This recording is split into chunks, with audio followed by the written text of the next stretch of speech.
Hey everybody, welcome to Pop Culture Philosophers. I'm Rockin Robbie Billups, and it's time for the weekly comic book review.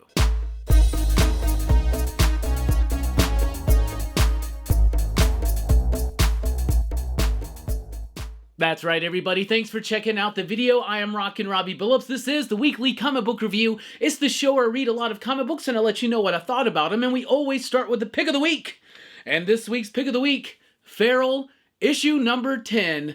Feral from Tony Fleece, Trish Forstner, and Tone Rodriguez. This book has been absolutely splendidly amazing, right? And after reading the entire stack of books, and I had to read them all today, so the video is going to be a little bit later than usual, but last week I was in Orlando for MegaCon, had a great time hanging out with good friends, good homies, good food, good drinks, and a pretty decent con. But, so yeah, I got back today, Sunday. We did Monday at work, then Tuesday, I got all these books to read, right? Out of everything I read, Feral number 10 had me in my feels. It had me shivering with anticipation, as well as just becoming more and more cohesively one of the best comic books out there. You know, we were talking about music this last week, right? And we had a conversation about Rush. And I was like, I've always heard that Rush was one of the greatest three pieces out there, but I've never really gotten into them. Well, as far as comics go, I think one of the best three pieces you can get is Tony, Trish, and Tone. The three T's, the triple T's. So I decided this would be my pick of the week. And a great homage cover as well to Fangoria right there. So that's awesome. Now, I read this book. It's about cats. It's a zombie story, basically. In this one, it's so freaking sad. There's this, dead woman barring a door. The cats are, trying to get out. They're so innocent, some of these cats, and it just, pulls on my heartstrings. I love it. The artwork, the story, the emotion, it's all there. Now, just so you know, I picked this book for my pick of the week. And then, what I usually do is I lay the book down, cover down, so that I can pick up the book to show you the cover. As I did that, you know what I just noticed? I didn't even know this was coming. This has nothing to do with why this is my pick of the week. There's a quote from your boy right there on the back of the comic. On the back of Feral issue number 10, there's a quote from me. Now, I've had pull quotes on graphic novels, and that's always cool, and it's always novel, but I've never had a quote on an actual freaking book. The quote says, Feral is fucking awesome. I'm a zombie movie fan. I'm a horror fan. I'm a cat fan. But even if you aren't fans of any of those three things, you will still find something to enjoy in this book. Look at your boy right there. Go buy Feral number 10 to support PCP and Rockin Robbie, as well as the team of Triple T, the Triple T team of Tony, Trish, and Tone. By the way, Tony, thank you so much for that. That's freaking awesome. Now put my cat in the book too. All right, moving on. Also from Image Comics, we have Bug Wars issue number 1. This is a new one from Jason Aaron, Mahmoud Asrar, Matt Wilson. This is interesting enough. Jason Aaron describes this kind of like a savage, fantasy battle version of Honey, I Shrunk the Kids. It's about this family, and in their backyard, there's a fantasy war going on underneath their noses. I don't know, the Kingdom of the Ants, the Kingdom of the Beatles, all this kind of stuff. They're fighting. It's beneath their noses. But then there's just this family that's just trying to enjoy their life, and then one of the kids gets shrunk down and becomes a part of this conflict. It's interesting. It was cool. The artwork was all right. It didn't quite completely hook me in. It was okay. It was decent, but it didn't really quite get its hooks into me in the right way. So Bug Wars issue number 1 was a solid book, but it didn't quite super woo me. However, it does get the smell of the week. So Bug Wars number 1 gets your smell of the week. The Hive issue number 1 is a new one from Image Comics. This one was all over the place. I couldn't make heads or tails out of it. I was reading it and I was just like, who are these people? What's going on? I'm lost. This book was so disjointed. It was so jarring. It just pulled me out. It had a whacked out pace. It did not pull me in. Never engaged me. I don't even know what the book's about. I'm supposed to tell you? I don't know. I guess it's about a group of people that live in like a storage unit or something. I have no idea. This book just didn't do much for me. So The Hive, I would recommend kind of staying away from. The Lucky Devils is here with issue number 2. I really liked issue number 1. This is from the same team as 8 Billion Genies, Charles Soule and Ryan Brown. And I thought issue number 1 was a really solid thematic follow-up to 8 Billion Genies. In 8 Billion Genies, everybody on Earth has a genie. They all get granted a wish. Everything, chaos ensues. And this one is about everybody on Earth having a devil. And the devils are supposed to rise in their own hierarchy by somehow corrupting the souls of humanity, and two devils wind up in a pact with one another to go after these two specific humans and manipulate them to rise above their own faction. And issue number 1 was a cool setup. Issue number 2 lost a little bit of that momentum. It still got some good ideas. It's still a solid comic book,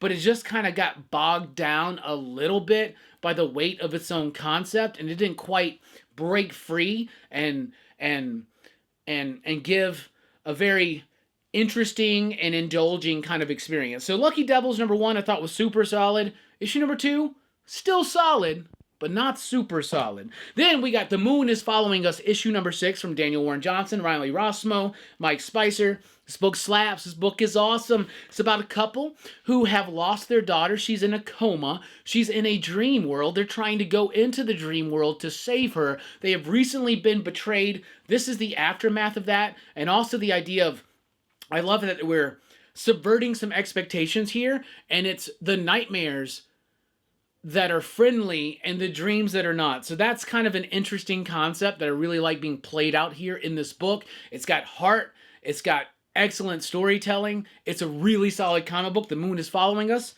One of the best out there on the shelves. Then we got Transformers, issue number 17. Another fantastic issue of Transformers. What can I say that I haven't said already? There's nothing to say that I haven't said already, so let me just repeat myself. Daniel Warren Johnson is doing a great job of telling a story that is rooted in the gravity and the weight of war and what war's effect is on soldiers and a society. There's that Jorge Corona able to have a gritty, dynamic style like Daniel Warren Johnson, but still uniquely Jorge Corona. Really interesting bits, a really cool ending, great setup, great characters. Transformers is awesome. It's awesome. Then we got Geiger issue number 11. Why? Because these go to 11. Geiger issue number 11 was amazing. We just got introduced to the glowing woman. If Geiger is the glowing man, there is a glowing woman. She was introduced in the last issue. We get more about her here in this issue. This book is great. Gary Frank, Jeff Johns, they've really worked out a synergy together that really comes across in the pages of Geiger. Some emotional beats here too, especially with Junkyard Joe. These two creators, especially on the character of Junkyard Joe, know how to grab my heart and rip it out. It's so freaking good. Such a solid issue. Geiger, as always, continues to slap. Then we got Spawn here with issue 361. We finally get the full revelation of how the dead zones get unlocked, how the spawns get their powers back. It is all revealed here. It's already been happening in some of the other books, but here in Spawn proper, we get the full-on story. Another solid issue. I think if anything else, Spawn's been very consistent as far as story, as far as progress, as far as pace, and as far as the art goes. Brett Booth has been killing it here in the pages of Spawn. $2.99 cardstock cover for now. We'll see if that changes in the near future, but Todd McFarlane, he's still doing it right. Spawn 361 is a reason why. Let's jump over to Marvel. We got a new event starting this week, One World Under Doom, issue number 1. I got the Mike Mignola cover. It's a cover Mike Mignola did, or a piece that Mike Mignola did a long time ago. They're repurposing it for the cover, so why not? I mean, I love Dr. Doom. I'm excited for this book. It's written by Ryan North with artwork by R.B. Silva. At the end of last year's event, Blood Hunt, Dr. Doom wound up with the powers of the Sorcerer Supreme, and it's been relatively quiet. Well, he makes his move here. He basically tries to take over the world, and he's setting up all the countries to follow along with him. He's giving everybody free health care, he's giving everybody free education, and no war. Sounds good to me, sign me up. Except for it's Dr. Doom, you know it's not that simple. It was an alright, solid issue. If you've been following Fantastic Four, you don't have to follow Fantastic Four to get into this book, but that would be a little bit beneficial. I mean, you don't have to. It's not like Fantastic Four led into this, but Ryan North's work on Fantastic Four will kind of get you in the vibe of what Ryan's doing here in One World Under Doom. I liked the book. I thought it was solid. Could have had a little bit more oomph for the first issue, a big moment. I feel like they tried to have the big moment, but the big moment was undercut because it was kind of done off-panel in flashback.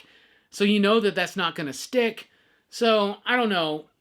When you do an event at the Big Two, I think in your first issue, you really got to go for it. You really got to have something that makes everybody go, what the you know what I'm saying? It doesn't quite happen here, but I'm excited to see where this story is going to develop. All right, then we got Eddie Brock Carnage, issue number 1. All right, this is written by Charles Soule with artwork by Jesus Sayas. The artwork is pretty solid. It's Jesus Sayas. It's pretty dope. Yeah, somehow Eddie Brock has the Carnage symbiote now, and it's not a match made in heaven, as one would suspect. This is an odd pairing. I think it's kind of interesting. It was an okay issue. It wasn't boring, but it just was like, I don't know, man. Maybe this is just me. I don't care. I don't want Eddie Brock with the Carnage symbiote. Like, maybe if it's like a 3 to 4 issue arc in Eddie's own story with the Venom, like, maybe that's something to explore, but a whole new series, like, I don't know. It feels like out of place. It feels like it's just kind of thrown together. The issue itself, like I said, it wasn't boring. It had decent enough artwork. The story was solid enough. But I'm not behind this idea. I'm not behind this idea at all. It was okay, though. It was all right. Then we got Marvel Mutts, issue number 1. It's a one-shot comic. I think these were comics that were digital first. They're mostly silent comics involving the dogs of the Marvel Universe. It's charming. It's cute. It's charming and cute. Just like me. So Marvel Mutts was just like Rockin Robbie. Charming and cute. Sam Wilson, Captain America, here is issue number 2. I remember not being super impressed with issue number 1. I'm also not super impressed with issue number 2, but it didn't like take a nosedive or anything like that. It's just the same level of Marvel mediocrity that we've become used to over the years. So I didn't really like it. I didn't really like it that much. The art was kind of wonky. There's some bits where it's like really wonky. And the story is okay. Some stuff's a bit on the nose. It's decent enough. But it feels like, let's just do a Sam Wilson book with Red Hulk in it because there's a Captain America movie with Sam Wilson and Red Hulk coming out this week. Fair enough. But did you not have a story to tell? I don't know. It was alright. Then we got Cable, Love and Chrome, issue number 2. Cable in Love. And I'm all here for it. David Pepose is doing a solid job with this character of Nathan Summers. And this is a story that's set in the future. Cable's in the future where he meets another he meets a community of people that are infected with a techno-organic virus. So he has something to relate to these people with. And he winds up meeting someone and knocking them boots. But anyway, really solid stuff. David Pepose does character work like nobody else, especially over at Marvel. He's doing it here in the pages of Cable, Love, and Chrome. Super solid, especially for old school Cable fans. If you like the Joe Casey stuff, definitely check this one out. Then we got Moon Knight, Fist of Khonshu, issue number 5. It's another great issue of Moon Knight. Seriously, ever since we got Dev Promanik here on the book, there's a consistency in the artwork that still has an energy that we were getting from Cappuccio, right? It's a different style artwork, but it's got some really cool layouts, some interesting things. We're taking time to have Mark have his journey, but all the characters surrounding him having their journey as well. Jed McKay's been killing it on Moon Knight, and issue number 5 of Fist of Khonshu is no exception. Then we got all new Venom, issue number 3. How about all new Snooze Fest? This book is so freaking boring. The artwork is okay, it's alright, but it is very melodramatic, and they even make a joke about it being melodramatic here. They're playing too much on this whole who is the new Venom? Is it this person? Everybody, like, it's like so meta. Everybody knows who the suspects are. It's just not working for me. Not working for me at all. I want to keep reading it just so I know who the new Venom is, but I all think it's top notch. It's, what's his name? Pete, Pathetic, whatever his name is from the Amazing Spider-Man run. All new Venom. All new. Snooze Fest. Then we got The Amazing Spider-Man here with issue number 67. It's kind of a whack issue of Spider-Man. It's alright. Peter Parker's acting all sad. He doesn't want to save people anymore because a few issues ago he had to relive and go through every death that's ever happened and then see deaths that haven't happened yet. And now he's like, what's the point? He's just all sad. He doesn't want to continue the bargain of fighting the children of Satoric. Juggernaut gets involved. Artwork's kind of whack. Story's just kind of all over the place. It just is meandering around a little too long. This should have been just a quick, easy in and out 8 Deaths of Spider-Man story. Instead, it's just running itself to death. So, that's what I think about that. Then we got Magic here with issue number 2. J. Scott Campbell cover. What's up with Magic's rave pants, J. Scott Campbell? It's not 1995 anymore, man. I don't think people dress like that. But I could be wrong. I still, of course, dress like it's 1995. So who am I to talk? Magic, issue number 1. I remember liking it, I think. But I did not like issue number 2. I was completely lost when I started reading it. And then I kind of got pulled back into the story. Somebody's taking control of Magic and her abilities and Limbo and this and that. I don't know. It's all right. It didn't really quite work for me. Magic number 1 I thought was all right. But issue number 2 didn't really do much for me. Then we got Psylocke here with issue number 4. This was an okay issue of Psylocke. I've actually been enjoying this series so far, but this might be the weakest issue yet, but it still wasn't bad. Better than some of the other Marvel comics out. I actually do like the artwork in this book. I like the sense of energy. I like the sense of space. I like the composition and the panel design. It's nothing that's like gonna blow your mind, but it's interesting enough. So Psylocke is keeping me intrigued, even though issue 4 was a little bit of a step down. Issue number 11 of X-Men. Why? Because X-Men, these go to 11 and beyond. I liked this issue. I didn't like the art. There's like a Stegman wannabe artist here. Who is it? Somebody Diaz. The art's just not quite working for me. Netho Diaz. It's alright. It's got some cool bits as far as the art goes, but it's the story that I really like. Corsair shows up on Earth. Cyclops knows he's got to have some kind of game. Turns out that game is a little bit different than they intended, but I liked this issue. I thought it was solid. It had some really great character work, so there you go. Then we got Deadpool team up here with issue number 5. Rob Liefeld's final issue at Marvel. Again, for now. Alright, we'll see, but we do got Youngblood coming, so that's exciting. It's Rob Liefeld doing Rob Liefeld, and Rob Liefeld even appears in the book. I'll show it to you. There he is, Rob Liefeld, right there. Pretty freaking dope. I have every issue of this book, every issue of Bad Blood and Badder Blood. I'm a Rob Liefeld fan. So there you go. All right, let's jump over to DC. And from DC, we have Green Lantern Corps issue number 1. It's a new era for the Green Lantern Corps.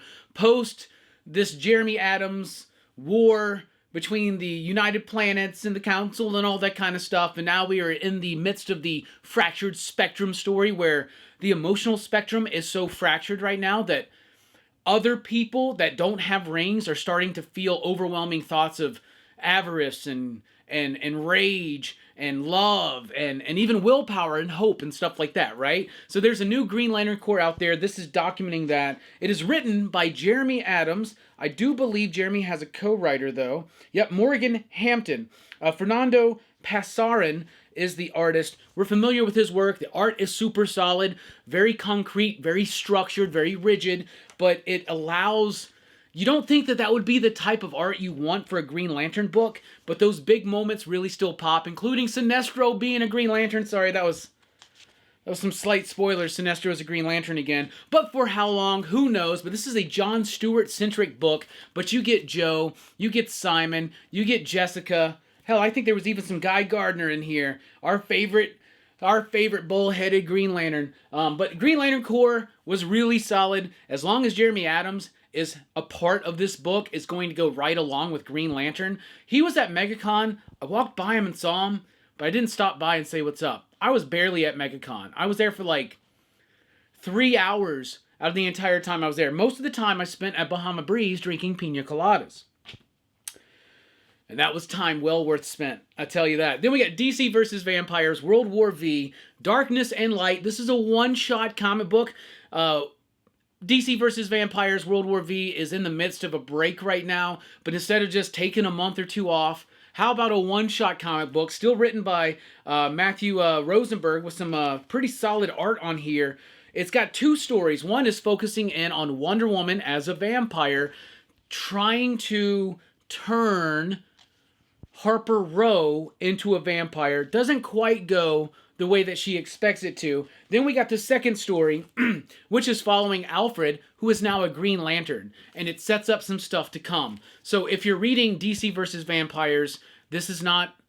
You could skip it, but I would recommend that you go ahead and pick this one up and read along, because it's going to set up some stuff that's to come. Gives you a little bit more information, and I think a lot of the stuff set up here is definitely going to pay off and probably have a lot to do with the finale of World War V, DC vs. Vampires. So that's pretty dope. Then we've got Absolute Batman issue number 5. Nick Dragata is back on the artwork, and it is glorious. The artwork is amazing in this book. A little Frank Miller, a little Otomo as well, I would say. I freaking love the art and the pace and the way that this story is being told visually.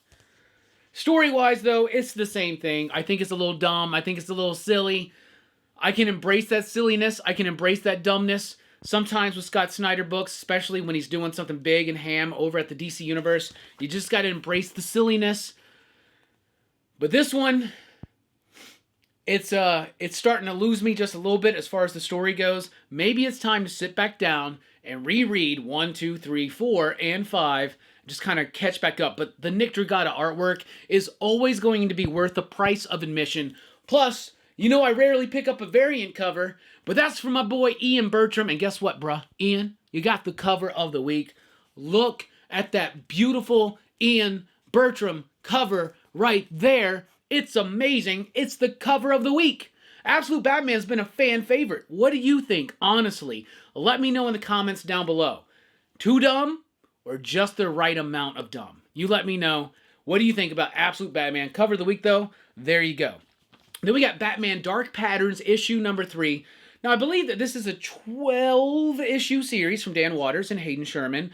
Dan Watters is doing a great job crafting the story. A new villain, the Wounded One or whatever. This dude's got a bunch of, like, spikes and shit inside of him.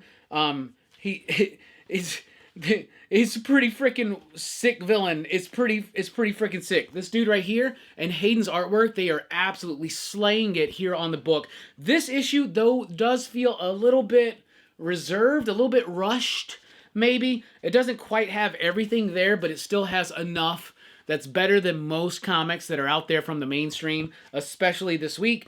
But what's surprising is they really wrap up this Wounded story very quickly.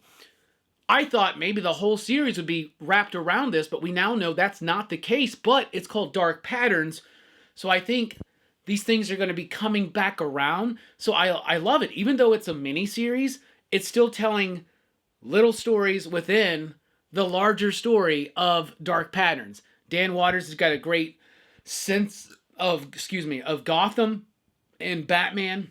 Bruce, his journey. It's a book about pain. It's about pain inflicted on ourselves. It's about pain from society and the pain that we inflict on others. It's really interesting thematically. Hayden's artwork is absolutely stellar. Issue number 3 was another baller. Pretty freaking awesome.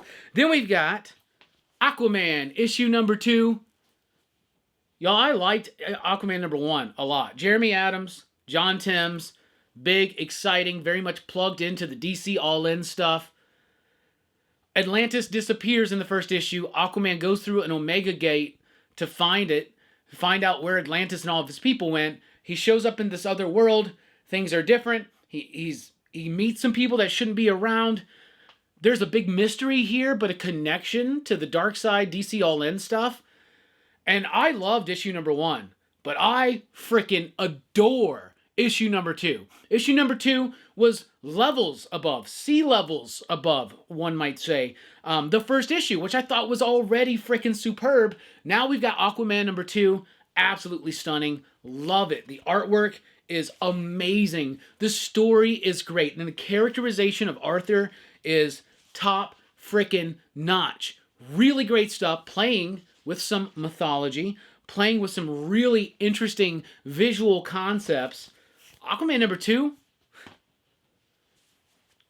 doesn't suck. It doesn't suck it. In fact, it fucks it. What the hell's wrong with me? Batman and Robin is here with issue number 18. This is an alright issue of Batman and Robin. Phil Kennedy Johnson's been doing a decent job. To be honest, I'm kind of over this story, but it hits a point in this issue where, like, Damian, like, overhears Bruce saying some stuff about him, and just in a Three's Company type way, turns off the comm right before he gets to the real good bit where Bruce is like, but Damian, blah, blah, blah, blah, blah.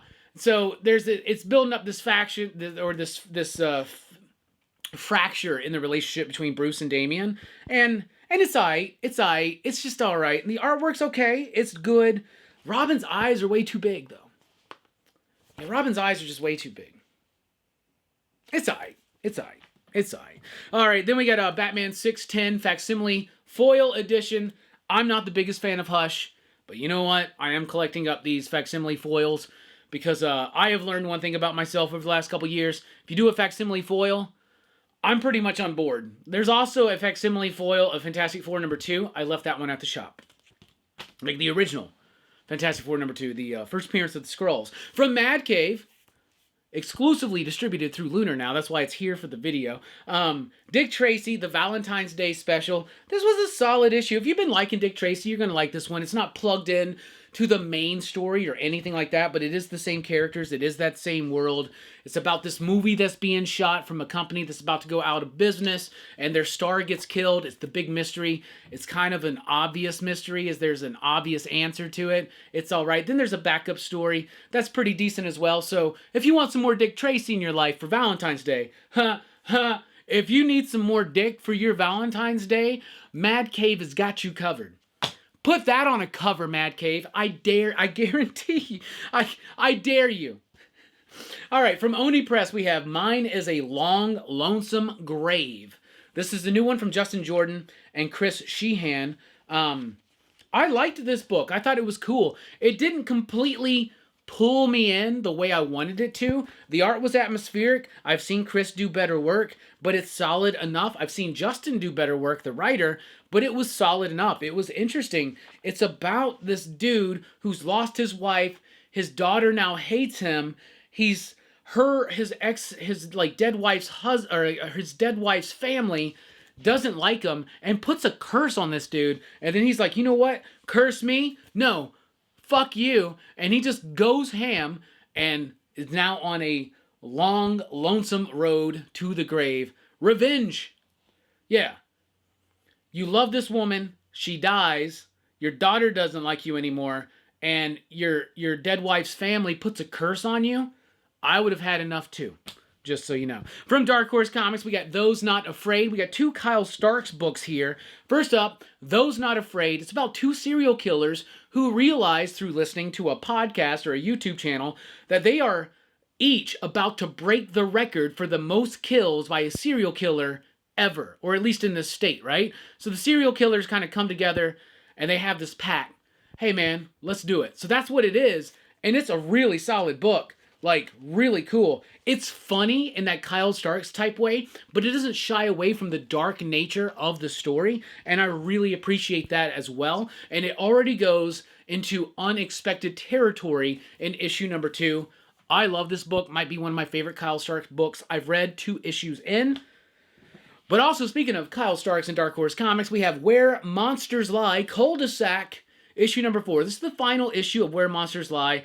And to be honest, it feels a little bit rushed, feels a little bit truncated, feels like not the ending that we really deserve. There is a little bit of a setup for a 3rd volume. I hope Kyle gets to do that. I got to talk to Kyle in person in Memphis, like in October. And he was talking about this book, and he was even talking about this one coming up. Kyle Starks is a really great writer. He's a super funny guy, and he likes to play around with dark subjects, or like dark material, and he has a lot of fun with it in books like Where Monsters Lie, but then in books like Those Not Afraid, he's not shying away from the darkness of it, which I really appreciate the dichotomy and the flexibility of Kyle Starks as a comedic writer and as a horror, psychological thriller type writer. So I loved it. I thought it was great, even though it was a little bit of a truncated ending. Let's say that. Also, I don't have it here. Fuck, let me go grab it. I'll be right back. And from Dark Horse Comics, we got a collection. It's Den, Volume 5, The Prince of Memories, Richard Corbin. Dark Horse is committed to doing the Richard Corbin Library. They've been putting the long out-of-print Den series back, remastered and recolored by Jose Villarrubia. Is that his name? Yeah, Jose Villarrubia.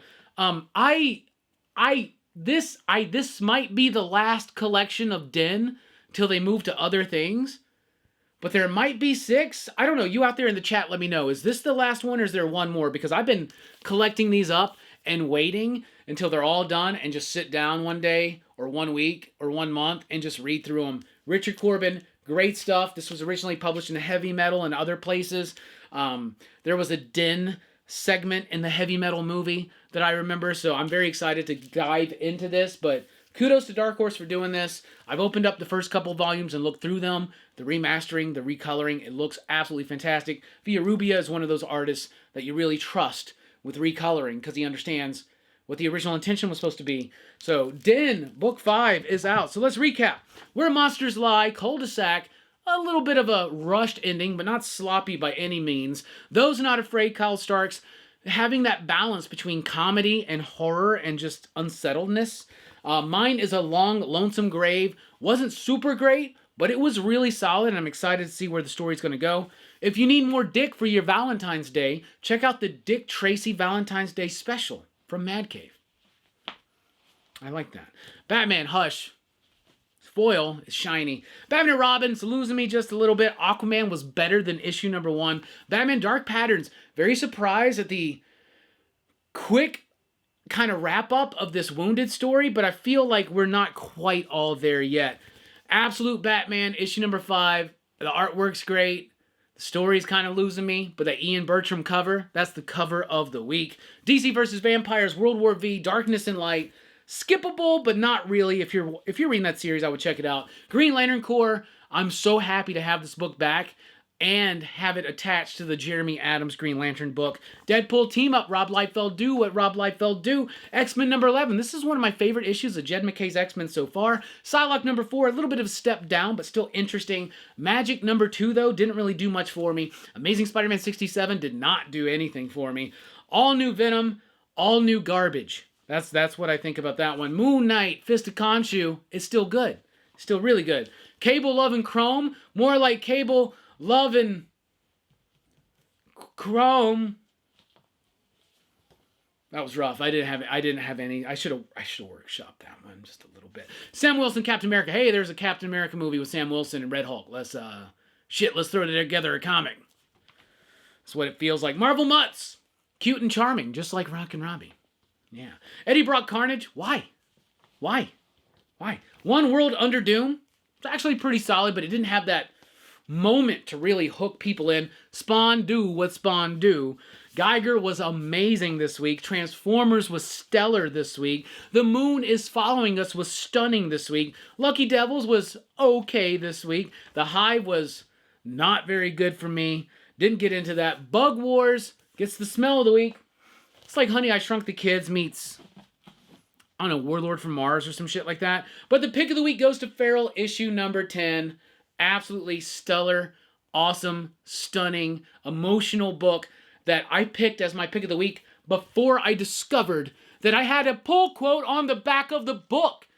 Y'all, do you want me to lie and be humble and be like, yo, that's just such an honor? No, that's fucking awesome, and I'm excited. So everybody go pick up your Fangoria homage, Feral number 10, with your Rockin Robbie Billups quote in the back. Come on, y'all.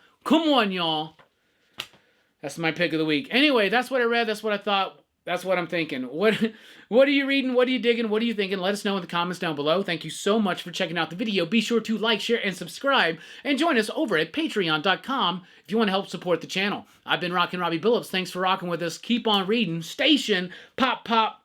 Boom. And if you ain't down with pull quotes from your boy, Rockin Robbie Bills, I got 2 words for you. Fuck off.